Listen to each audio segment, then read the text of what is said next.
Nasa ng ulo at pagtalikod. At mapapansin natin na ito ay rejection. Yung pangatlo dito na parable, makikita natin dito sa chapter 22, ay pag-reject doon sa Holy Spirit. Kasi, di ba, pinatay nila yung anak. At pagkatapos ng 3 araw, ano ang nangyari sa Panginoon Kristo? Di ba siya ay nabuhay na maguli? Umakyat sa langit. At nung siya umakyat sa langit, isinugo naman ang Holy Spirit para ipagpatuloy yung gawain. At makikita natin dito na ang Panginoon ay nag-warning dito sa mga, lalo na sa mga Israelites, kasi sila yung mga audience. Kung mapapansin natin sa Book of Acts, simula sa chapter 1 hanggang sa chapter 7, ang lahat ng mga tao na nakakarinig ng salita ng Diyos sa time na yun ay puro mga Hudyo. Dahil yung utos ay pupunta muna sa mga Hudyo. Di ba yung Acts chapter 1 verse 8, saan sila muna mag-witness? Sa Jerusalem, na kung saan andun yung mga Hudyo. At patuloy na ipinangaral. Pero dito nag-warning ang Panginoon sa Matthew chapter 12 verse 31 na dahil ang isinuko na dito yung Holy Spirit, ang sabi dito sa verse na ito ay, "Wherefore I say unto you, all manner of sin and blasphemy shall be forgiven unto men. But the blasphemy against the Holy Ghost shall not be forgiven unto men." Ito raw yung pinakamatinding kasalanan na pwedeng magawa ng tao. Yung i-reject mo, kaya pagtatawanan mo yung pag-work ng Holy Spirit. Dahil ang nag-work ngayon sa buhay natin, sa puso natin ay ang Holy Spirit na. Siya po yung nagkukonvict sa pamagitan ng pag-aaral ng salita ng Diyos. At once na binaliwala natin yon, ito ay blasphemy ng Holy Spirit at sabi dito ay hindi na mapapatawad. Dahil matinding kasalanan niya. Ngayon, sa panahon natin, matindi rin yun na hindi pwedeng i-apply dun sa ano. Kasi yung mga Israelites ay reneject nila ang Panginoong Kristo. Pero binigyan pa rin sila ng chance ng Panginoon na maligtas. Dahil pagdating sa Iglesia o kaya sa New Testament, in-offer ang kaligtasan sa lahat ng may gusto. Kaya nga doon sa John 3:16, mapapansin natin doon na ang sabi doon ay, "Whosoever believes shall not perish but have everlasting life." So nabigyan ulit ng pagkakataon yung mga Hudyo. Pero sa time natin, once na i-reject mo ngayon si Jesus Christ, wala nang ibang paraan para ikaw ay masave. Kasi nasaan ang kaligtasan sa panahon natin? Na kay Kristo. I-reject mo yung tanging kaligtasan. Wala na. Wala na. Kaya sabi nga ni Apostle Paul sa Acts 4:12, "There is no other name under heaven whereby we must be saved." Wala nang ibang paraan para tayo ay maligtas. Kaya dito, gusto kong alalahanin natin na yung kausap pa rin dito ng Panginoon sa parable na ito ng pangatlo ay yung mga religious leaders pa rin na siyang question sa kanyang authority. At ito yung pangatlo na ito ay pamilyar na pamilyar sa atin. Sino na ang nakadalo ng kasalan? Kasi ito ay patungkol sa kasalan eh. Sa kasal. Anong meron sa kasalan? Siyempre kainan, di ba? Oh, meron bang kasalan na walang kainan? Parang hindi kasalan yun. Sa walang kainan, sino kayang pupunta? Di ba? Kaya malinaw kasi ito ay parable of the wedding banquet o kaya feast. Ito ay fiesta. Di ba pag may kasalan, fiesta, daming tao. Kasi ang dami rin pagkain. At ito yung sinasabi dito sa verse 1 na sinasabi dito ay sabi ng Panginoon, siya ay nagsalita uli sa kanila. Yung kanila dito ay yung mga religious leaders patungkol sa parable. At sinabi niya, ang kaharian ng langit ay hinalintulad sa isang hari na nagdaos o kaya naghanda ng piging para sa kanyang anak. Ibig sabihin, ang ikakasal dito ay anak ng hari. Kung isipin natin spiritually, sa sinasabi po ng Biblia, sino po yung sa darating na panahon ay ikakasal na anak ng hari? Kung pupunta tayo sa Book of Revelation, mayroong mangyayari doon, magaganap na yung anak ng Diyos o kaya anak ng hari ay ikakasal sa kanyang bride. Ewan ko kung narinig nyo na yung tinutukoy ng Bible sa New Testament na bride of Christ ay yung church, ang iglesia. At sino yung iglesia? Yung mga believers, mga Kristiyano. Ito man ay Hudyo o kaya Griko, pag siya ay sumampalataya kay Kristo, siya ay part ng bride at siya yung papakasalan. Kaya yung mangyayari na kasalan ay sa future pa. At ito yung sinasabi dito na kung saan para maintindihan natin yung mangyayari doon sa hinaharap. So dito ay meron tayong tatlong bagay na titignan sa kasalang ito. Una, the illustration of the wedding banquet o kaya feast. Makikita natin dito sa verses 1 to 3. Ang sabi dito sa verse 2, hinalintulan yung kaharian ng langit. Kaya ang ibig sabihin nito, yung tinutukoy dito na banquet o kaya kasalan ay tumutukoy sa kaharian ng Diyos. O kaya ito po ay, nabanggit ko na noon, yung kingdom of heaven dito ay hindi po lugar. Ito po yung yung pinaghaharian ng Diyos. Kung ikaw sa iyong buhay ay naghahari ang Panginoon sa buhay mo, ikaw ay bahagi ng kanyang paghahari. Nasa kingdom ka. Hindi literally na kingdom pa ngayon. Kasi yung literal na kingdom ay future pa yun. Pagdating ng Panginoon, pag siya bumalik, itatayo niya yung kanyang kaharian dito sa mundo at maghahari siya sa loob ng 1,000 years. Tignan mo yan, pag naligtas ka, madadagdagan pa yung buhay mo ng another 1,000. Tatag sabi ng Biblia, wala nang kamatayan.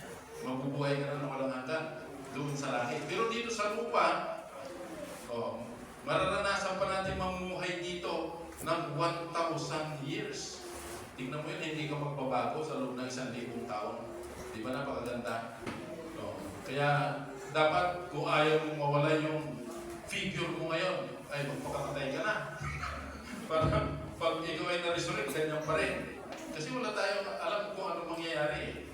Na yung bang bata na naabutan ng rapture at napunta sa langit, pagdating kaya ng resurrection, bata pa rin. O yung mga ugod-ugod, pagdating sa langit, ugod-ugod pa rin.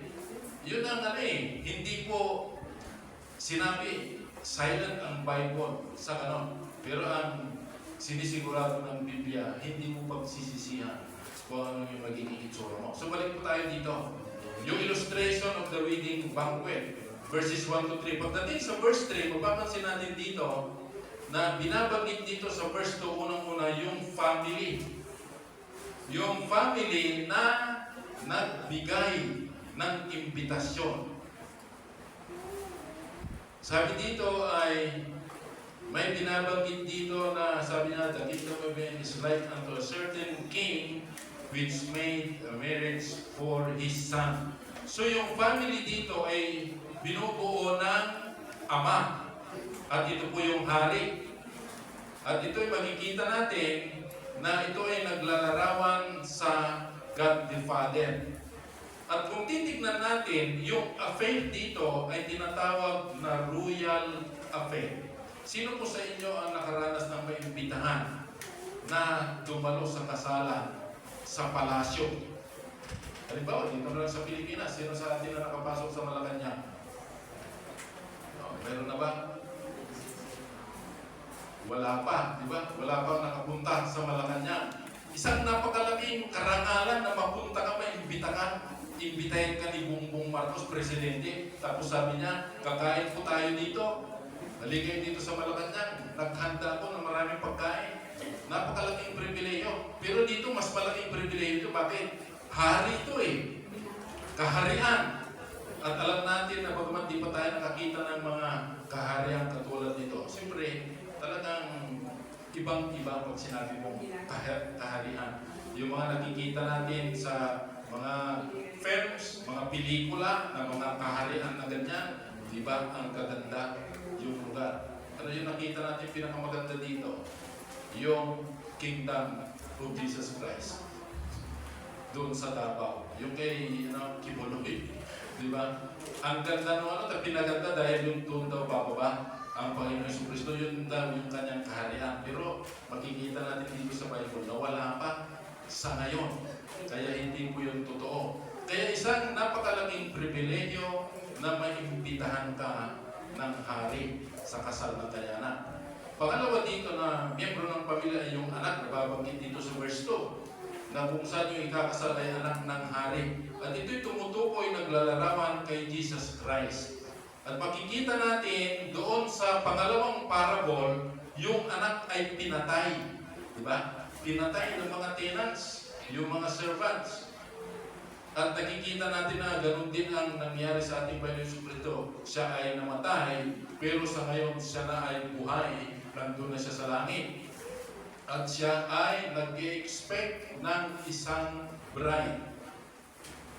Yung sinabi ko kanina na binubuo sa ngayon yung bride na kanyang papakasalan pagdating ng kanyang pagbabalik. Magkakaroon ng kasalan at papakasalan niya yung church na siyang bride. At ang pangatlo dito na nabanggit ay yung mga servants. Papansin natin dito sa verse 3 na sabi dito, and sent forth his servants to call them that were bidden to the wedding, and they would not come. Yung pangatlo, yung servants dito ay naglalarawan po sa Holy Spirit. Dahil sino na pumalit ng Panginoon Jesucristo makiat na sa langit? Holy Spirit na. At patuloy pa rin nagyayaya, nag-iimbita. Yung imbitasyon po dito, kung i-apply natin sa spiritual, ito po yung pakikisama doon sa kaharian ng Diyos, na kung saan napakagandang pribilehyo na masama ka sa kaharian ng Panginoon, maging bahagi ka ng kanyang family. At ngayon, ang Holy Spirit ang nagyayaya sa mga tao na lumapit kayo. Kanino tayo lalapit? Sa Diyos. Para tayo ay maligtas. Pangalawa dito na makikita natin dito sa illustration ay yung festivity, yung kasayahan. Na makita po natin na ito po ay napakahalaga na event para tayo ay makasama. Di ba yung makasama ka dahil yung paanyaya dito ay puro kasiyahan, kagalakan. Yung ikaw ay mapabilang sa pamilya ng Diyos at ma-enjoy yung kaligtasan ay isang napakalaking pribilehyo, napakahalagang event na pwedeng maranasan sa buhay ng sinumang tao. At ito ay tinawag na biyaya ng Diyos o kaya biyaya ng hari. Dahil makikita natin na yung paanyaya dito sa ating pag-aaral mamaya ay para sa lahat. Kasi mayroong invited lang. Mayroon lang yung mga pinili. Pero makikita natin mamaya na yung mga napili ay hindi naman, yung mga in-invite, hindi naman nila binaliwala nila yung invitation. So napunta na sa lahat kung sino-sino na yung in-invite dito sa wedding na ito. So pangalawa dito na titignan natin yung invitation doon sa wedding banquet. Makikita natin dito sa verses 3 hanggang sa verse 10. Sa verse 3, ang sabi dito, inutusan yung mga alipin para tawagin yung mga naimbita. Sila ay pupunta sa wedding dahil naitakda na yung date.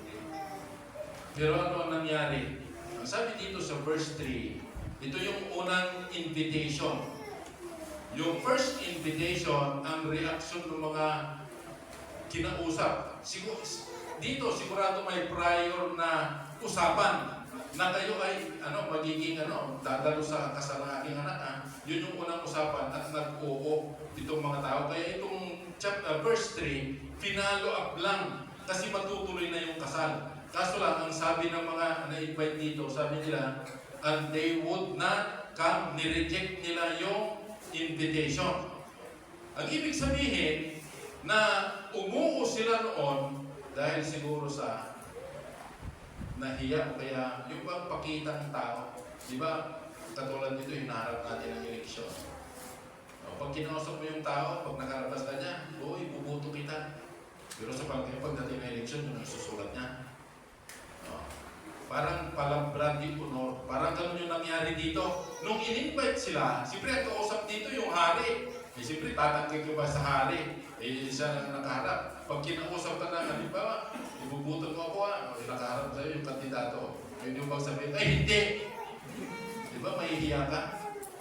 Kasi nakakaya naman. Kaya, uupo ka na lang. Pero, pagdating naman pala, hindi. So, ganun ang nangyari dito.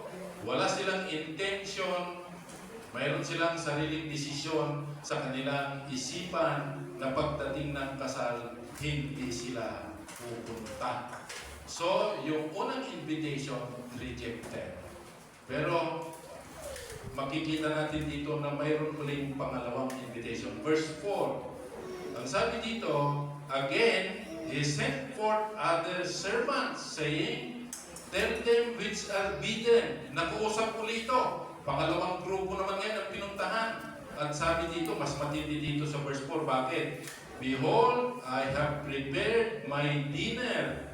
My oxen and my fatlings are killed, and all things are ready. Come unto the marriage. Mas matindi na yung pagyayari dito. Bakit? Lahat na nakahanda na. Yung baka patay na, maaaring naluto na. So, di ba? Talagang kainan na ang susunod. Pero ano ang nangyari dito? Sa verse 5, ang sabi dito, but they made light of it and went their ways, one to his farm, another to his merchandise, o kaya negosyo. May kita natin dito na binaliwala nila. Tignan mo yan madali ba na i-deny mo kaya hindi mo gagawin. Halimbawa, inimbita ka na dadalo sa kasal, lalo na sa panahon ngayon. Pag in-invite ka sa kasalan ngayon, kabilang ka na mayroon ka ng plato, mayroon ka ng pagkain. At yun ay binabayaran ng host. Tapos ngayon, hindi ka pumunta. Sino ang kakain? Masasayang yun. Hindi naman masasayang pagkain, masasayang yung binayad na pera. Dahil hindi naman pwede, hindi dumating si ganito. Pwede ba, hindi ko na babayaran. Hindi na pwede, bakit? Naluto na eh. So, ganun din dito. Binaliwala nila yung invitation at anong ginawa nila? Sila ay nagpunta sa kanya-kanyang lakad. Yung isa ay nagpunta sa kanyang farm. At yung isa naman ay hinarap yung kanyang business. At dito mapapansin natin na na-reject na yung hari sa unang invitation. Pero dito sa verse 4, makikita mo yung kabaitan, kabutihan ng hari dahil nag-invite pa rin doon sa mga nakausap na. At ang problema dito, yung kanyang invitation ay ridicule. Yung una ay rejected. Dito naman ay ridicule. Ibig sabihin, binaliwala. Maaaring pinagtawanan yung kanyang imbitasyon. Samantalang ang sabi dito ay nakatay na yung mga kinatay. Pero dito makikita natin na yung concern lamang ng mga tao ito na naimbitahan sa kasal ay yung kanilang personal na interest. Bakit? Ang sabi dito, yung isa nagpunta sa kanyang farm, sa verse 5. Yung isa naman ay hinarap yung kanyang negosyo. Yung personal na business nila, yung kanilang inatupag, nakalimutan yung kingdom's business. Ano ba ang priority natin pag tayo po ay nasa kaharian ng Panginoon? Unahin yung para sa Panginoon, para sa kaharian. At kung minsan nangyayari yan sa ating buhay, na binabaliwala natin yung imbitasyon ng Panginoon na tuwing linggo saan tayo dapat pumunta. Dito sa church, sa simbahan. Bakit? Yun ay time ng pag-worship eh. Pero kung minsan, binabaliwala natin. Matagal ng agreement yan. Kung kaya sinabi ng Diyos sa banal na kasulatan na ang sabi ng Panginoon, sa 6 na araw, para sa inyo magtrabaho kayo. Pero yung isang araw, sabi niya, ay para sa akin at banalin nyo ito. Banalin. Kaya ang tawag sa atin ay tulisan. Bakit? 6 na araw na yung sa atin, yung pang-7 kinuha pa natin. o kaya huldapper tayo. Iisa na nga yung araw na para sa Panginoon, kinuha pa natin, dapat sana baliktad eh.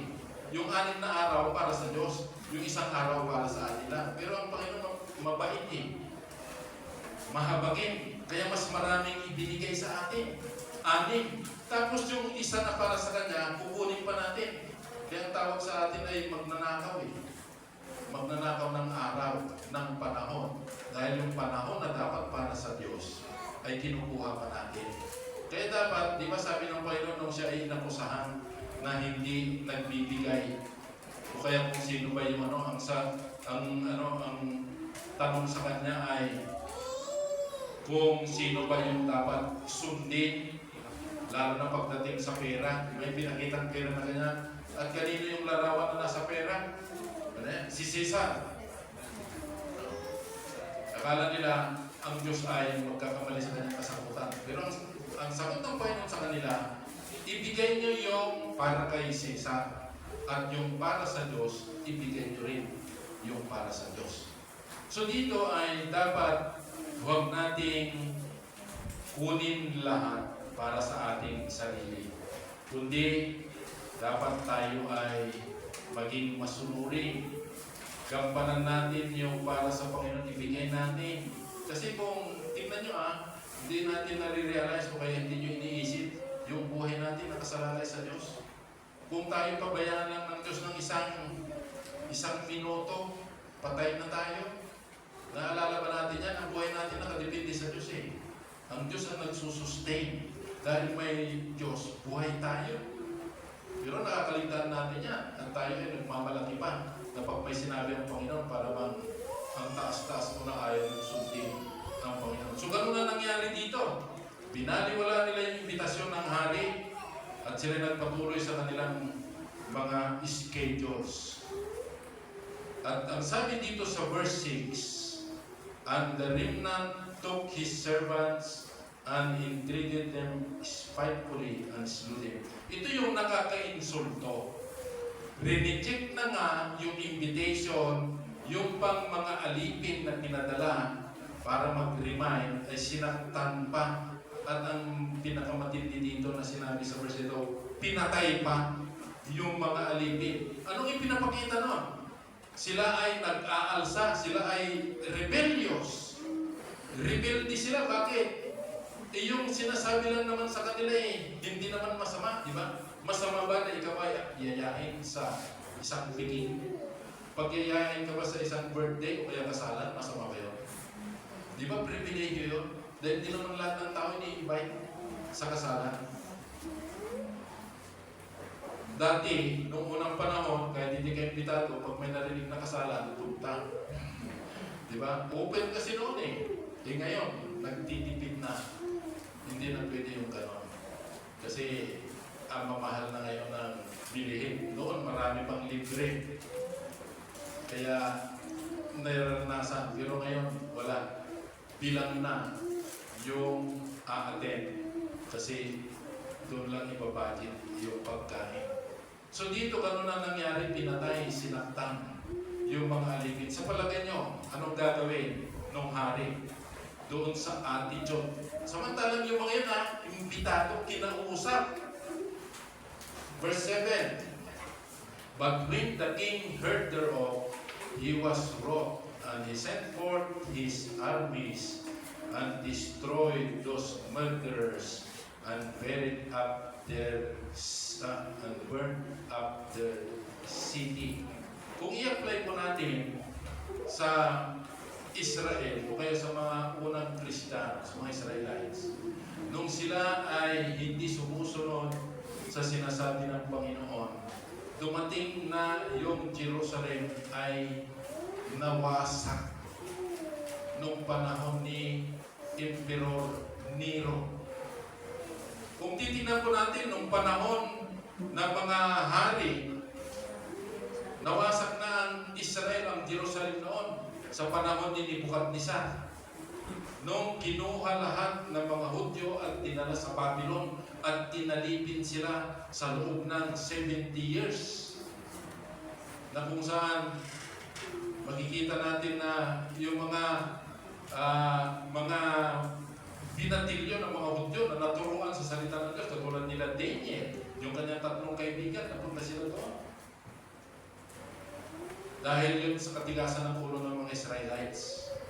Yung pagkabihag nila sa Babylon ay hatol ng Diyos. At nung naitayo na naman yung Jerusalem o kaya Israel, sa panahon ni Isra at saka ni Nehemiah, pagdating ng Emperor Nero, sinira na naman pati templo. Dahil sa ang mga Israelites patuloy na rin-reject yung salita ng Diyos o kaya kalooban ng Ama. Kaya dito, sinasabi dito na sabi ay sinira yung syudad.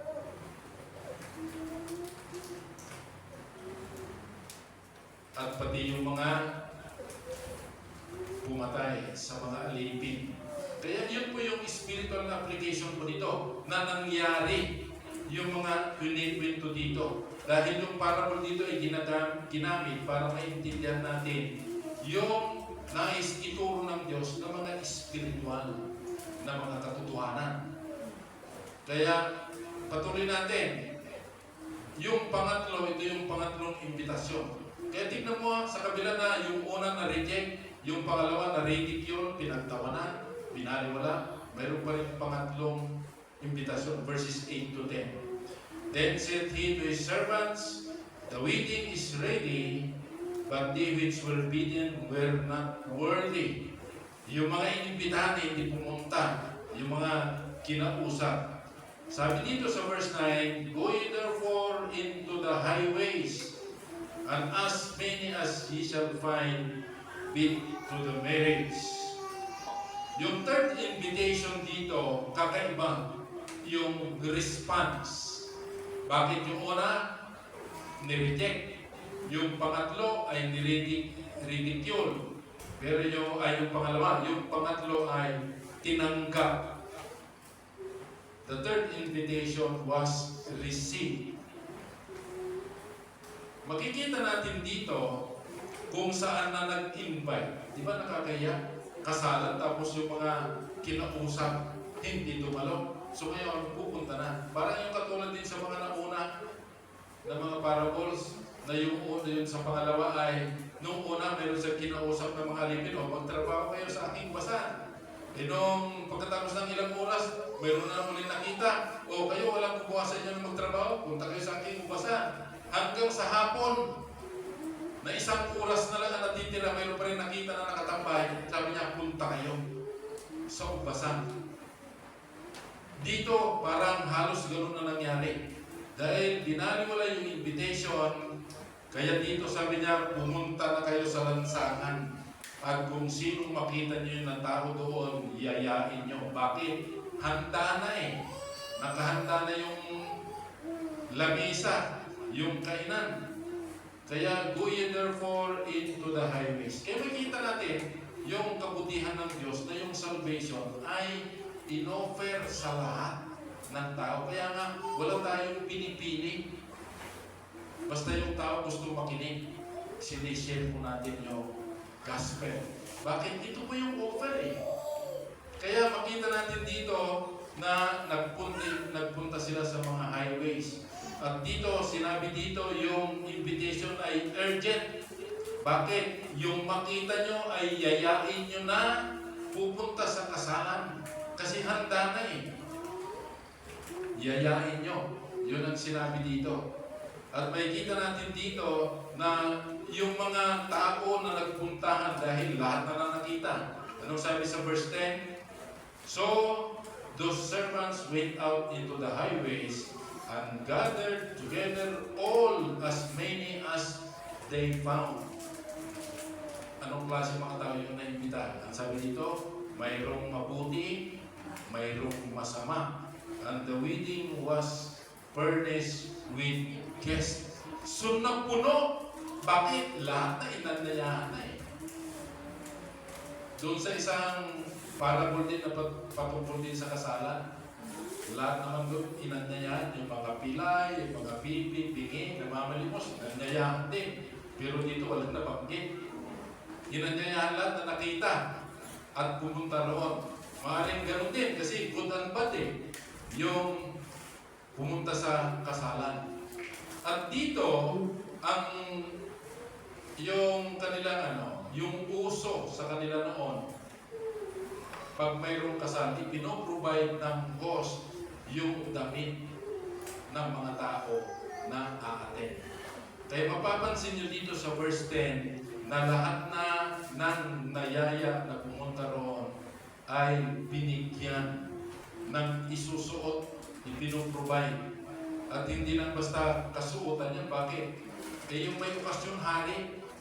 So anong klaseng damit yung ibibigay ng hari na isusuot ng mga guest? Siyempre, mamahaling damit na pangkasal. Di ba ngayon, ganoon na rin ang nauuso ngayon. Kaya pag mayroong kasalan ngayon, mayroon ng mga motive. Di ba? Yung mismo ikakasal, siya namimili kung ano yung kulay ng mga damit na isusuot. Kaya siyempre, sa yung may kasal, dapat ikaw ay susunod. Dahil nakakaya, hindi ka nakasuot doon sa motive. Di ba? Halimbawa, ang sinabi ng bride ay white o kaya black, tapos ang isunod mo ibang kulay. Siyempre, kitang-kita ka bakit ikaw lang yung naiiba ang suot. So dito, walang problema sa lahat ng iimbitahin o kaya pupunta kasi provided yung damit. Pero pumunta tayo sa pangatlo. Doon sa kasalang ito, yung pangatlo dito ay mayroong inspection. Nag-inspect yung hari. Siyempre, kung sinabi ng hari, mahal na hari, puno na lahat ng upuan. Ready na tayong kumain. Pumasok yung hari, verse 11. And when the king came in to see the guests, anong nagpansin dito, he saw there a man which had not on a wedding garment. So mayroong na-discover yung hari dito sa inspection. Mayroong isang tao doon na hindi nakapagdamit pangkasal. At dito, wala kang valid reason dito bakit hindi ka nagdamit. Bakit? Provided ibinigay yung isusuot. Ang makikita natin dito sa taong ito, siya ay arrogante. Ayaw sumunod sa patakaran ng host. Bakit pakikialaman nila yung damit ko? Akong bahala ko, ang gusto ko isuot. Siguro, maaaring ganun yung kanyang kaisipan. Na bakit nila pakikialaman yung isusuot ko? Pero yun yung patakaran na mayroong dapat damit na isusuot pang kasal.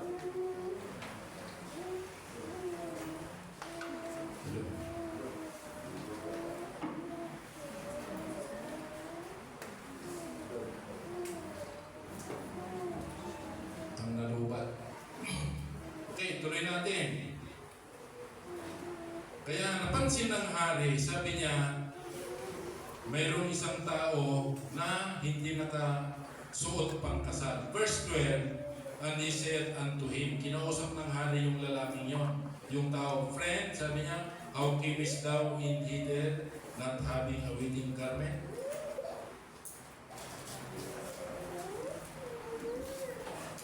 Nakakahiya doon sa tao.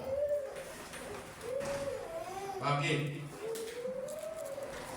Sabi dito ay hindi siya nakapagsalita. Speechless. Kasi totoo naman na binaliwala niya yung patakaran ng host na dapat magsuot kayo ng suot pangkasal. Pero kung titingnan natin dito, hindi niya binigyan ng karangalan yung piging na yon dahil hindi siya sumunod sa patakaran. At makikita natin dito na napahiya yung taong ito na hindi man siya imbitado nung una, pero dahil nireject nung mga una, siya ay naimbitahan pero hindi pa rin sumunod. Kaya dito, mapapansin natin sa verse 13 na sabi niya dito sa kanyang mga alipin, then said the king to the servants, bind him hand and foot, and take him away, and cast him into outer darkness, there shall be weeping and gnashing of teeth. So yung sumunod dito ay damnation. Hatol. Dahil hindi siya sumunod. Ano po ang inalalarawan nito? Sabi ko kanina, tayong lahat ay imbitado sa kasalan ng Panginoon sa future. At napakahalaga yung kasuotan sa kasalan niya. Hindi ka pwedeng pumunta doon na ang suot-suot mo ay yung sarili mong kagustuhan. Dahil siguradong sisitahin ka. Anong ibig sabihin dito? Yung suot dito sa gaganaping kasal sa future, ikaw ay pwedeng makadalo lamang doon kung ang isusuot mo ay yung damit na ibinigay ng Diyos sa atin. Yun yung righteousness na galing sa Diyos lamang. Yun yung tamang kasuotan dito. Kasi yung hari ang nag-provide. Yung pagpunta natin sa langit at pagdalo ng kasalan, ang Diyos din na nag-provide ng isusuot natin para tayo ay katanggap-tanggap sa kasal na yun. At yun ay hindi natin pwedeng gamitin. Uy, mabait naman ako, Panginoon eh. Ay religyoso naman ako. Hindi yung tatanggapin doon sa kasal na yun. Kaya ang pagpunta doon sa langit ay pwede lamang kung ang isusuot natin yung ginawa ng Panginoon para sa ating buhay. Wala tayong sariling righteousness. Sabi ng Bible, yung righteousness natin ay katulad lang ng basahan. Katulad ng basahan. Kahit na nilabahan mo, basahan pa rin. Laban mo yung basahan, pwede na bang gamitin pang tuwalya? Ibasahan niya eh. Diba? Kaya hindi po approved. Kaya dito, sa application po nito, dahil tayo po ay lahat ng tao sa panahon natin ngayon ay ini-invite doon sa wedding. Yung wedding dito ay yung kaharian ng langit. Lahat ng tao imbitado sa langit na makapiling ang Diyos ng walang hanggan. Pero hindi pwedeng yung gusto mo lang ang iyong gagawin o kaya susundin. Dapat mag-responde po tayo sa panawagan ng Diyos sa kaligtasan. Yung invitation sa atin spiritually ay salvation. Ano ba ang kaligtasan? Ngayon, pinipilit ng tao, pwede ka maligtas pag ikaw ay active sa church. Pwede ka maligtas pag ikaw ay mayroong relihiyon, na totoong relihiyon. Pag ikaw ay mabait, pag ikaw ay maraming ibinibigay, pwede ka pumunta sa langit. Isa lang po yung tinatanggap. At yun ay sa pamagitan lang ng Panginoong Jesucristo. Kaya sa panahon natin ngayon, ang Diyos ay patuloy na nag-i-invite para sa kanyang kaharian doon sa langit. Pero ang tanong, ikaw ba ay nag-responde na? Tumugon ka na ba sa imbitasyon ng Panginoon? Katulad mo yung una, ni-reject. Yung pangalawa, pinaliwala. Ang imbitasyon ng Panginoon ng kaligtasan ay hindi lamang para tayo mapunta sa langit, kundi ma-enjoy natin yung kasiyahan na kabahagi sa kaharian ng langit. Di ba? Di ba sabi ko kanina, napakalaking pribilehiyo na mayaya ka doon sa kasalan sa palasyo. Dahil hari, ang makakahalubilo mo doon ay puro royal blood. Yung mga matataas sa lipunan ng mga tao. O di ba? Halimbawa, sa Malacanang na lang, pag pumunta ka doon at invited ka, anong makikita mo sa mga tao na imbitado doon? Mga suot nila nakabarong, naka-Amerikana, tapos ikaw ay ang suot-suot mo yung pulit-pulit na maong. Di ba nakakaya? Pupunta ka sa Malacanang, ano yung susuot mo? Dahil magbubukid naman ako. Kahit na magbubukid ka, pagdating doon, magsusunod ka pa rin lang karapat-dapat doon sa lugar. Kaya ibig sabihin po nito, na pagpunta, kung gusto natin pumunta sa langit, hindi natin pwedeng dalhin yung sarili natin kagustuhan. Dapat sumunod tayo sa patakaran ng Diyos. Kaya gusto natin mapunta sa langit, dapat natin paniwalaan yung provision ng Panginoon sa kaligtasan. At nasaan yung provision na yun? Na kay Kristo lamang, wala nang iba. Kaso lang, ang warning sa Bible, sa huling panahon, maraming Kristo ang lalabas. Marami. Isa na yan si Kibuloy.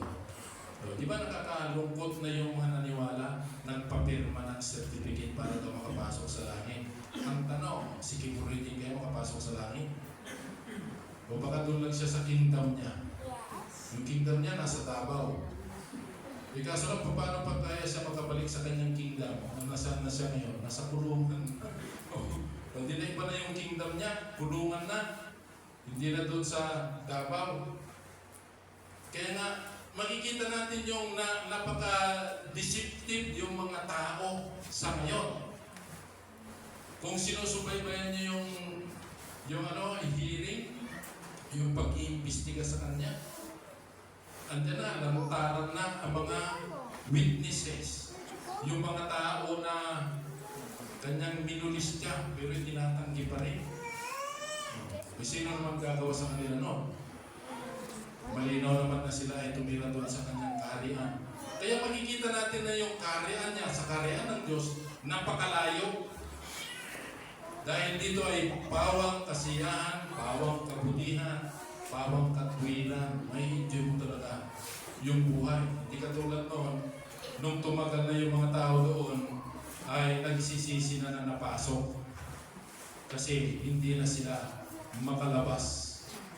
Yun yung nakakalungkot kailangan tumakas at siyempre nanganib yung kanilang buhay. Pangalawa sa application natin, isuot natin yung tamang kasuotan pagdating sa kasalan kay Kristo. Hindi pwede yung sarili nating damit o kaya katwiran. Dapat yung ibinigay ng Diyos na katwiran. Kaya nga, yun yung kahalagahan ng pagtanggap kay Kristo. Dahil tayo kung titignan na yung percentage ng righteousness natin ni zero, o anong chance natin kung ang pagbabasyan ng pagpunta sa langit ay righteousness? Paano tayo makapasok? Yung righteousness natin pag in-evaluate ng Diyos, zero. Meron ba makapasa sa exam na ang nakuha ay itlog? Imposible, di ba? Itlog ang nakuha niya, makakapasa. Pero ang Panginoong Jesucristo, 100%. Kaya kapag naikabit si Kristo sa buhay natin, nagiging 100% na rin yung righteousness natin. Kaya dahil kay Kristo, pwede tayo makapasok sa langit. Pero kailangan isuot natin. At pag ikaw ay Kristiyano na, dapat araw-araw isusuot mo yung damit ni Kristo. Anong ibig sabihin? Mamuhay tayo ng matuwid. Mamuhay tayo ng may kabanalan. Dahil sasabihin mo, Kristiyano ka, tapos mamaya makita nila, tatawagin, uy, grabe naman ang tao na yung demonyo. Tapos sinasabi mo, Kristiyano ka, tingin ng iba, demonyo ka pala. Kasi, ibig sabihin, hindi nila nakikita si Kristo sa buhay natin. Dapat ipakita natin na tayo ay sa Panginoon. Mamuhay tayo ayon sa sinasabi ng Bible. Dahil ito lamang ang paraan na tayo ay maging matuwid sa harapan ng Diyos. Kaya nga pinag-aaralan natin palagi ang salita ng Diyos. Dahil ito yung magdadala sa atin sa matuwid na landas o kaya sa tamang daan. Huwag sa dating daan. Iba po yun. Di ba? Nakakalito, di ba? Ay, dito kayo, bakit ito yung dating daan? Kaso lang, dati nga mali naman. Hindi kahit dati, wala pa rin. Mali pa rin. Kaya doon tayo sa tamang daan.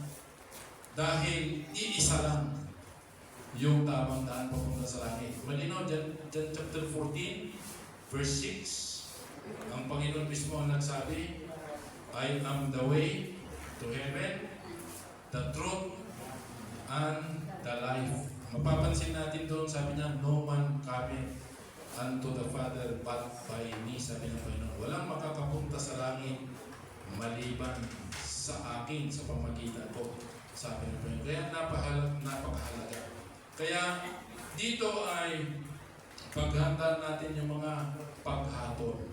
Na kahit sabihin natin na Kristiyano tayo, mayroon pa rin mga judgment, Ito yung nabanggit na nakaraan na yung mga sakit, yung mga kung sa pagkalugi, kung ano man, mga hatol pa rin yan dahil hindi pamumuhay sa kalooban ng Diyos. Na hindi naman na judgment katulad sa impyerno. Pero mayroon pa rin mga mangyayari katulad dito. Yung mga tao ito dahil rineject nila yung katotohanan, yung invitation, ay pinarusahan sila, hinatulan sila ng Diyos. At sa atin, pag i-reject din natin yung kaligtasan na ino-offer sa atin ng Panginoon, ang kakaharapin natin pag tayo namatay, judgment. At ito ay hindi lamang judgment ng sakit, kundi judgment ng impyerno. Kaya dito, may kita natin na yung parable na ito ng kasalan ay nagpapaalala sa atin sa imbitasyon ng Diyos sa kaligtasan para ma-enjoy natin yung mga provisions niya habang tayo nabubuhay sa mundo ito. At pinapaalala din dito yung kahalagahan ng pamumuhay na naayon sa kalooban ng Diyos. Kaya nga, hindi sapat na tayo ay pupunta ng tuwing linggo. Kailangan natin magbasa ng ating Bible. Bakit? Yung narinig natin dito, paglabas natin, hindi na natin alam. Kung magpupush tayo sa linggo, at yung quiz ay patungkol dito sa mensahe ngayon, mag-perfect mo kaya? Baka wala kang may sulat, 0. Baka title pa lang, di mo na alam. Di ba? Kaya, dapat pa rin natin basahin. Alam naman natin yung talata, di ba? Matthew chapter 22, o ulitin mong basahin. Babasahin ko ngayon mensahe ng linggo. Marirecall mo yun. Basahin mo. Ulit-ulitin mong basahin. Kasi doon natin may internalize yung meaning ng salita ng Diyos. Halimbawa, dito, hindi mo naintindihan. Hindi ko maintindihan yung yung mensahe. O, pag-uwi mo sa bahay, tandaan mo lang yung text natin, Matthew chapter 22, verses 1 to 14. Pag ikaw ay sincere na malaman yung katotohanan dito sa letra pa yun, i-reveal niya sa'yo, maintindihan mo. At ikaw ay mamamangha sa nais ng Diyos na ibahayag sa atin. Dahil nais ng Diyos na makasama tayo sa kasalan doon sa langit. Yung magre-reject ngayon ng imbitasyon, hindi makakasama sa langit. Kaya ang invitation open sa ngayon. Magko-close lang yon pag dumating na ang Panginoon Jesucristo. Or magko-close yun pag dumating na ang kamatayan. Wala na, sarado na yung invitation, yung kaligtasan pag namatay ka. Bakit? Judgment na ang susunod. Kaya habang tayo ay buhay, mag-decide na tayo. Tayo ba ay magre-responde sa paanyaya ng Panginoon ng kaligtasan? Or babaliwalayin natin, magpapatuloy tayo sa mga trabaho. Nakakalungkot kung minsan, mas inuuna natin yung mga sarili natin, interest, trabaho natin. Pero ang tanong, dito kung magtatapos, pag namatay ka, matutulungan ka kaya nang inuuna mo sa buhay dito maliban sa Diyos? Makakatulong kaya yung mga prioritize mo at dinaliwala yung imbitasyon ng Diyos pagdating ng kamatayan? Siyempre, mag-umpisa yan sa karamdaman. Makakatulong kaya yon? O sa huli, Diyos din ang lalapitan mo. Huwag natin ilagay, mga kapatid, ang Diyos palagi sa huli. Ang sabi ng Bible, ang Diyos ay inuuna sa buhay. Andyan po ang Matthew 6:33. Pag natutunan po natin gawin yon, andun ang pangako ng Diyos. And all these things, yung all ng Panginoon, napakalawak. Yung alam nating all, maliit lang. No. Pero yung all ng Panginoon, yung lahat na kailangan natin kasama doon. Samantalang sa atin, hindi natin alam kung ano yung mga kailangan natin sa mga susunod na mga araw. Pero ang Diyos, alam niya na lahat. Yun po yung kanyang pangako. Dahil ang Diyos ay all-knowing. Kaya huwag tayo magmagaling sa Diyos. Na wala akong isasayang linggo ngayon. Maghanap muna ako. Pero kung nagtiwala ka sa Panginoon, pwede niyang i-provide yung pangangailangan na yun. Kasi ang Diyos ay nakikita niya yung ating pangailangan. Ang kailangan lang ng Panginoon ay pagtitiwala at pagsunod sa kanyang kagustuhan. Tayo po'y manalangin, Panginoon, maraming salamat sa parabol ng kasalan na kung saan, kung amin po i-apply spiritually sa aming mga buhay ngayon, Panginoon, ay ganoon din ang iyong ginagawa. Iniimbitahan mo kami na makasama doon sa iyong kaharian. Dahil sa iyong kaharian, Panginoon, ay labis-labis na kasiyahan, labis-labis na mga pangailangan ang maipuprovide, lalo tigit, Panginoon, sa kasalan ng iyong anak at ng iglesia. At salamat po, Panginoon, dahil binibigyan mo kami ng chance. Kayo po ay mabait po sa amin na sa kabila na kami ay nagre-reject ng iyong paanyaya. Na makita namin, Panginoon, yung pribilehyo na inaalok mo sa amin na hindi lamang kaligtasan, kundi yung pagpupuri sa iyo, Panginoon, tuwing linggo. Yung pribilehyo na makapagbasa ng Biblia at maintindihan. Yung pribilehyo na umawit sa iyo. Yung pribilehyo, Panginoon, na maglingkod sa hari ng mga hari at Panginoon ng mga Panginoon. Ito po ay napakalaking pribilehyo na kami ay matagpuan na nagsukol, naglilingkod sa inyo bilang Diyos na makapangyarihan sa lahat. Nawa, Panginoon, ay makita namin yung katotohanan ng mga salitang ito. Nandyan po ang Holy Spirit na nagkukonvict po sa amin at kung naintindihan po namin ang mensahe ng umaga, Panginoon, nawa hindi po kami mag-atubili na isuko yung aming buhay at ikaw yung aming isundi. Dahil ang nais mo sa aming buhay, Panginoon, ay para sa aming kabutihan, para sa aming katagumpayan, Panginoon, lalo tigit talamang yung kasamaan at kasalanan sa mundo ito. I-bless po, Panginoon, ang mga salita sa aming mga puso at naway masupuhan nyo kami, Panginoon, na katulad doon sa mga tao na naimbitahan na willing na gawin yung kalooban mo, na ang aming ipamuhay ay yung katwiran ni Kristo at hindi yung aming sariling kabutihan. Pagpalain mo ito, Panginoon, at alam na ito yung sa among dalangin sa pangalan ni Jesus. Amen.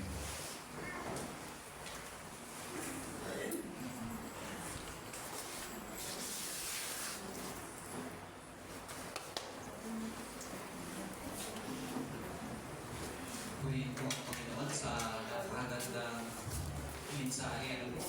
Habang nagbibigay si Pastor, tinry ko na maging ChatGPT. Tinry ko na maging ginagawa ng AI. Gumawa din ako ng hindi lang mga lessons na pwede magpulot doon sa ating mensahe. Pero nakita natin kanina that righteousness is the key. Yung katuwiran natin sa ating Panginoon, yung ating pong katatayuan sa harapan ng Panginoon. At the end of the day, tinitignan ng Panginoon kung ano ang nag-accomplish mo dito sa mundo ito. At tinitignan ng Diyos ay naging tapat na ba sa atin?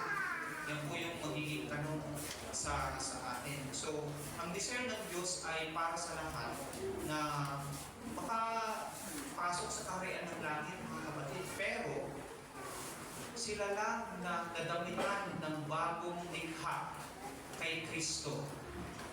Sila lang ang mananatili. Kaya tignan po ninyo yung ang daming tao na pumunta doon sa wedding. Pero napansin pa din. Bakit? Kasi hindi na idamit si Kristo. Hindi na Orient. So, at ang buhay natin sa kingdom, sa kaharian ng Diyos, mga kapatid, ito po ay nagre-require ng full attention. Yung focus natin sa ating Panginoon. Hindi yung kagaya nung nag-aararo ka, pero nakatingin ka sa likod. Babalik-balik ko yung iyong inaararo. Ang buhay natin, minsan balong-balungkot. Ang buhay natin, walang kaayusan because iba yung center. Iba yung sentro ng ating buhay. Sana si Kristo ang maging sentro ng ating buhay, mga kapatid. And those who live a life in hypocrisy will be exposed before the King.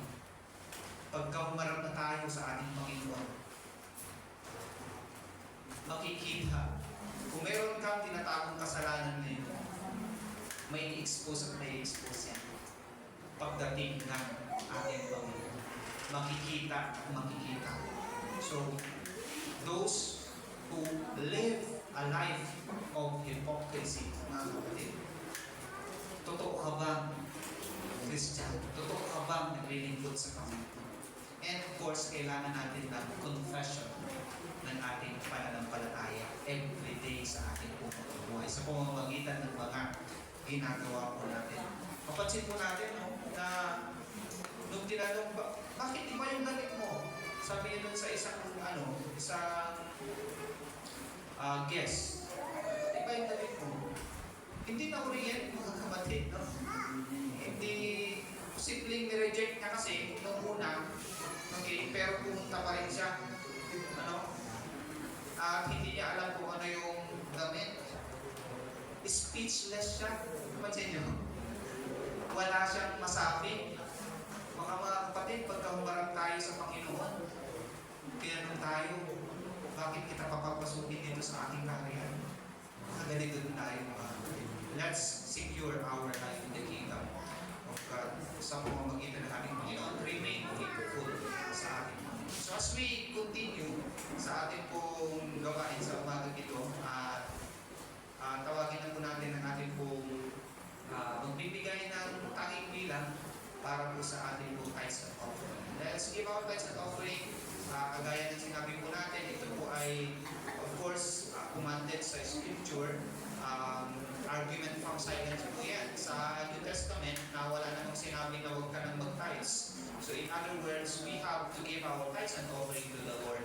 And it's as we recognize din na lahat ng bagay na meron po tayo, it belongs to the Lord. Lahat po ng yan ay galing sa ating Panginoon. Wala po tayong magmamayari dito sa mundo ito. Hininga natin, talino natin, buhay natin, galing lahat din sa ating Panginoon. So let us respond doon sa pagbibigay na hindi namin nangangailangan ng Panginoon, mga kapatid. Hindi, ito ay pagpapakita ng ating pong pananampalataya, expression and exercise ng ating faith sa ating Panginoon. So let us give our tithes and offering and let's listen to song offered to the Lord.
ang aming pong mga pangangailangan, Panginoon, in Christ at sa aming pong paglilingkod sa inyo. Hindi lahat ng bagay, O Diyos, ay inyo pong binibigay ayon lamang doon sa inyo pong kalooban. Ito, Panginoon, ay maibibigay po sa amin.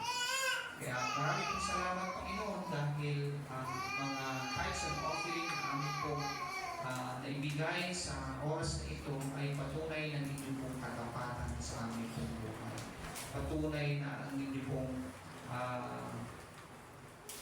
patunay ang inyong pong mabiyayang presensya sa bawat isa po sa amin at pagkahari sa bawat isa po sa amin. Kaya maraming pong salamat, O Diyos, patuloy niyo pong bigyan ng kalakasan ng aming pong mga kapatiran, bawat isa po sa amin, sa aming pong mga trabaho. Bigyan kami, Panginoon, ng kalakasan, katalinungan sa aming pong mga desisyon, at ganoon din, Panginoon, magandang kalusugan. Higit sa lahat, O Diyos, na maging sentro kayo sa aming pong ginagawa. Si Kristo ang maging sentro sa aming pong trabaho, sa school, sa loob ng bahay, sa lahat ng aming pong ginagawa, Panginoon, nawa ay maging kalugod-lugod ng aming pong buhay sa inyo po. Purihin po kayo sa pangalan ni Jesus. Tayo po yung mga kapatid.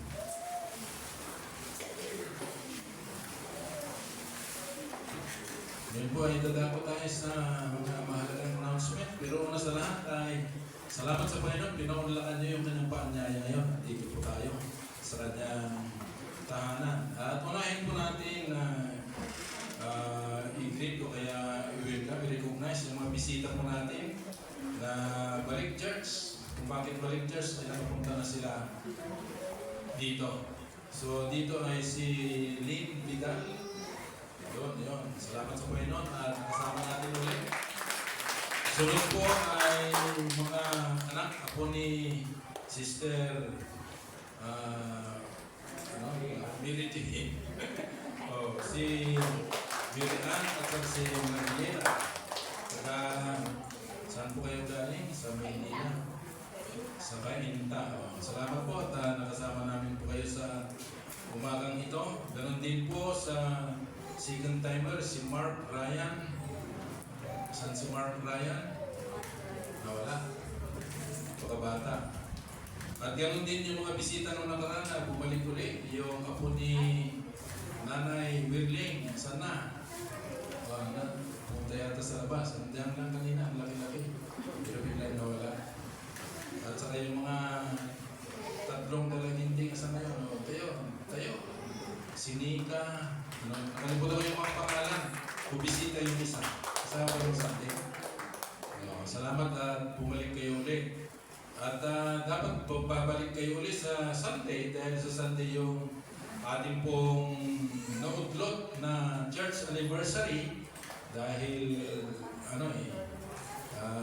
pinulabog tayo ni Christine yung bagyo. Kaya hindi natuloy. October 27 dapat. Kaso lang ay ang lakas-lakas naman yung bagyo. At pag-pray natin, mayroon na namang tatlong magkakasunod na low pressure. Sana hindi naabot sa Sunday. Kung darating talaga yung mga yun, ay matapos na sila bago dumating ng Sunday para matuloy na po yung ating anniversary celebration. So reminders po, doon sa mga in-invite po natin, ay i-follow up natin na i-adjust po yung anniversary celebration. Yung schedules noon ay yung pa rin. Mayroon pa rin evangelism training ng Sabado, alas 2 ng hapon hanggang alas 4. Tapos yung Sunday, sa umaga ay celebration ng anniversary dito at sa hapon ay evangelistic meeting doon sa plaza. Kaya yung mga imbitahan natin na attend ng evangelistic meeting ay sa hapon po yun.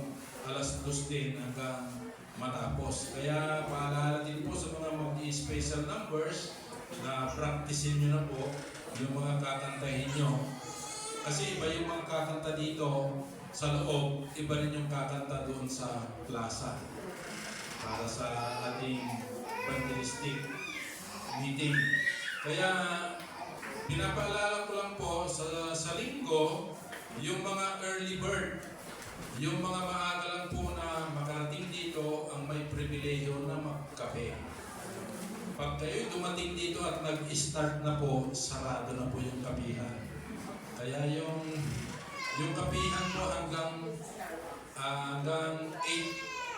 8:20.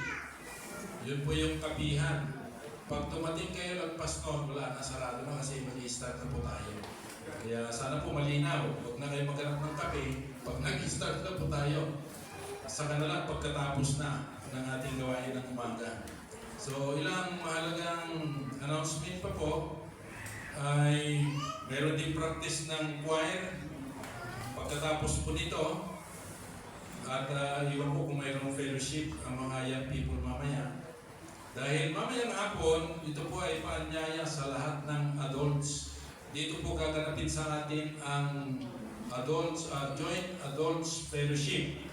Mamayang hapon po yan, alas 2. Kaya inaanyayahan po tayo, hindi lamang ako, kundi ang Panginoon. Kung kayo po ay adult at wala naman kayong karamdaman, bumalik po tayo mamaya. Kasi may enjoy nyo po yung kayo-kayo lang ng mga adults. Siyempre, nagkakaunawaan yan. Pare-parehas ng mga adults ng fellowship. Yung, iwan ko kung may fellowship din ng young people, baka sa December na po yun. Gaganapin din ang joint fellowship ng mga young people. Kaya nagpapalitan po yan. So, yun po yung mamayang hapon ay joint adults fellowship. Gaganapin po dito sa atin. Ganon din, i-follow po natin yung mga na-invite.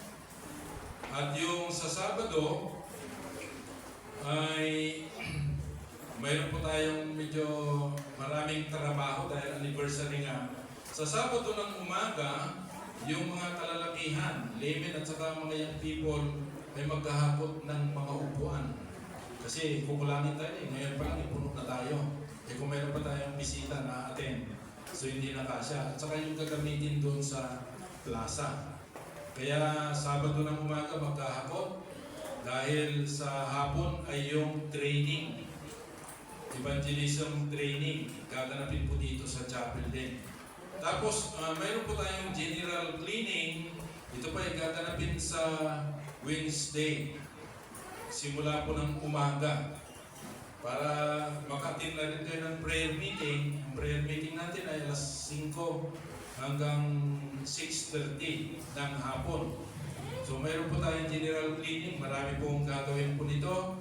Ang mga lalaki ay maglalagay ng linoleum daw doon sa mga Sunday school, rooms natin at saka sa office. At saka magkabit ng tarpaulin. Mayroon po tayong tarpaulin dito para sa anniversary. Pero hindi pa ikakabit. So, kailangan may kabit yun. Tapos, yung mga kababaihan din, pwede maglinis doon sa kitchen po natin dahil gagamitin sa pagluluto para sa ating anniversary. Ganon din na marami pong lilinisan. So, general cleaning, Miyerkules po ng umaga hanggang hapon. Nais po din nating batiin ng advance happy birthday si Sir Ace. So, na si Sir Ace. Saan po ang video? Sir Ace. November 15. At yung mga, meron ba tayong November celebrant sa ating mga bisita? Kayo ba yung pinanganak ng Nobyembre? Para mawitan namin kayo. Kung wala naman ay sa mga susunod na yung mawitan natin sa December na. Yung ating leader sa linggo, sa umaga po ay ako at sa hapon ay si Pastor Andrew. So nag-usap na kami na kanya-kanyang schedule na kami dahil sa anniversary na po natin yun. Yung mga special music, yung sa umaga ito may special music yung choir at saka mga bata. So kakanta yun sa umaga. Yung lahat ng ushers sa Sunday ay mga ladies. Ewan ko kung nakalapit na kayo. Alam nyo na kung sino kayo na magiging mga ushers. Ang cleaners po sa Sabado ay Group 3 at saka Group 1. Ang mga grupo na ito ay Balisa-Lisa, Family, Labalta, Bensusa, Prisi, Cesar, Di Guzman, Patrico, Sirisa. Yan po yung mga pamilya na maglilinis sa Sabado. So, sana po ay naiintindihan po natin na sa Sabado na po yung anniversary at ipag-pray natin na matutuloy na. Dahil kung hindi pa matutuloy sa linggo, minsanan na po sa Disyembre. Yung Christmas program at saka anniversary, minsanan na. Kung wala pa rin bagyo. Pag mabagyo pa rin, next year na. So, ipag-pray din natin yung pinaplano na Grand Reunion. Next year po yun at ganitong October po yun gaganapin, isasabay sa anniversary natin. So ongoing na po ang preparation. Mayroon pong mga in-invite na sa GC, sa Grand Reunion preparation. Mayroon pong GC po natin dyan para sa, ibig sabihin po niyan ay lahat na naging membro sa church na ito simula nung naligtas, invitado, pati yung mga manggagawa. Kaya big event po ito. At ipag-pray niyo, pag mayroon po kayong resort dyan na malaki, pag gusto nyo ipagamit, kailangan natin na maluwag na space. Siyempre, sigurado may 100 dahil ang dami na nang galing dito at ini-invite po natin. 2 araw po yan na selebrasyon, kasama po yung anniversary. So ipag-pray po natin yung big event na yan, gaganapin po next year, at sana ay buhay pa tayo, malakas pa tayo. Yun ang pinakamahalaga. So, yun po yung mga announcement po natin. Maliban doon, yung mga seniors natin, patuloy natin ipag-pray kahit hindi sila nagsasalita. Makita niyo pa lang, marami nang nararamdaman niya. Hindi yan ang nagpapahalata. Sa totoo lang. Basta umabot na ng 50 years, yung iba nga wala pang 50, dami nang nararamdaman. Mas lalo na yung umabot sa ganung edad. So patuloy natin isama kung sino yung malalaala nyo kung nagpipray kayo na mga seniors, may mga sakit ay ipag-pray natin. So pag-pray din natin yung patuloy na comfort sa pamilya ng Marvin dahil nung last Wednesday ay nilibing din ng kanilang lolo. Ngayon naman ay libing ng pinsan ko, kaso lang linggo naman. So, siyempre hindi kami makapunta sa Nigagawad Edward. So, salamat din po sa mga nagpunta roon. Nakiramay sa kung ilang gabi po kayo nagpunta. Nagkaroon po tayo ng 2 beses na necrological service. Ganun din po kay Marvin. Nagkaroon din po tayo ng 2 beses na necrological service. Kaya, pag-pray po natin na tayo po ay maging patuloy na malusog at malakas. So ngayon, ibalik na po natin yung ating mic sa ating leader para sa ating closing song. Pagkatapos po nito ay yung practice para sa anniversary choir.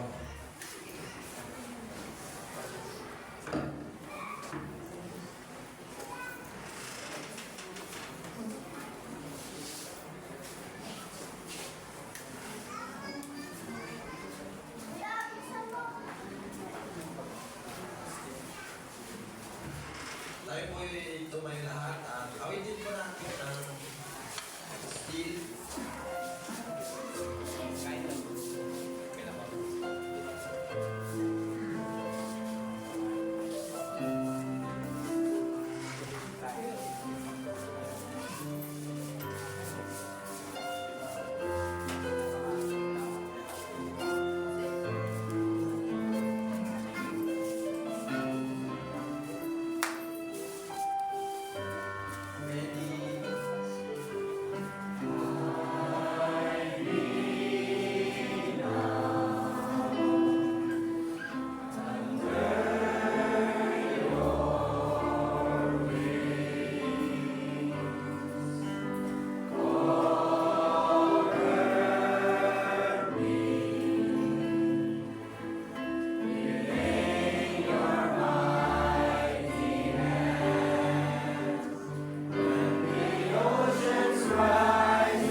Purihin mo kayo, Panginoon, sa tapos na gawain sa ating ito. Salamat po Diyos sa inyong salita na nagpapaalala sa amin na aming buhay ay dapat po namin i-secure kay Kristo. Check po namin ang aming pong sarili. Kung kami, Panginoon, ay pagalakan ng naaayon sa inyong pong kalooban, i-check po namin ang aming pong sarili, O Diyos. Kung kami ba ay sumusunod sa inyong mga salita, sa pamantayan ninyo, O Diyos, inyong pong kaharian sa aming buhay. Nawa ay bunga ng pagbabago ito sa aming buhay, O Diyos. Baguhin niyo po ang aming sarili. Iwanan ang kasalanan at sumunod kay Kristo. Mabago from the inside out, O Diyos. Manakan si Kristo sa aming buhay.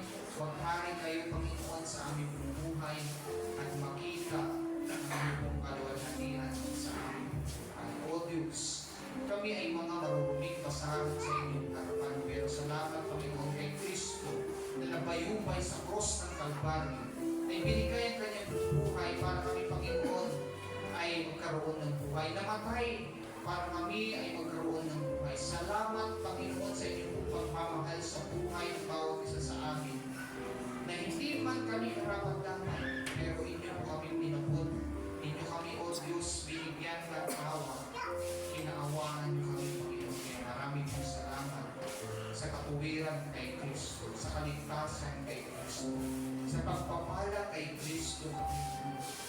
Kung hindi po sa aming Panginoon Kristo ng daan, katotohanan ng buhay, Panginoon, wala ko kami dito. Kaya maraming pong salamat, Panginoon, sa buhay na walang hanggan na pinagkaloob ninyo sa bawat isa po sa amin. Tunay at tapat kayo sa buhay ng bawat isa.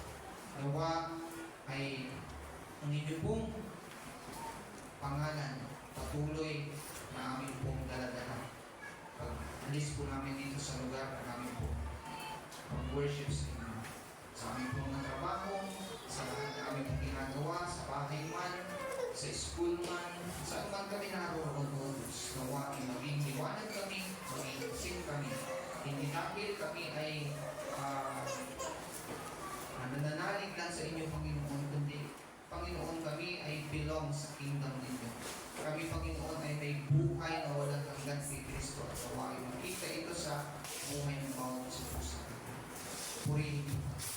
The grace of our Lord Jesus Christ and the love of God and the communion of the Holy Ghost be with us now and forevermore. Amen.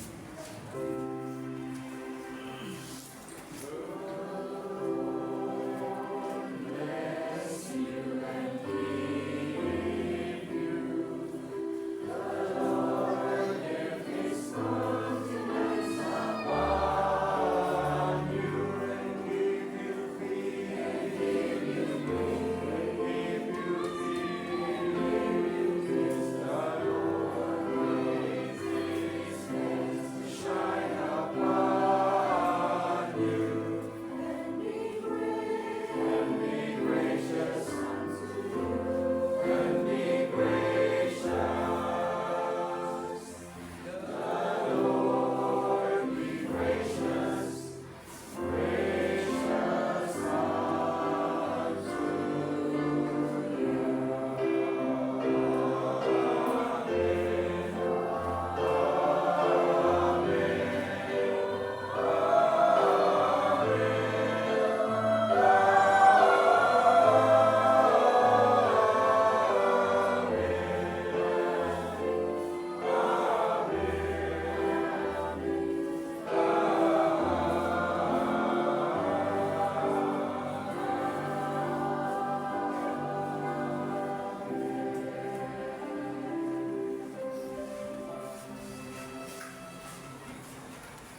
No guys, no.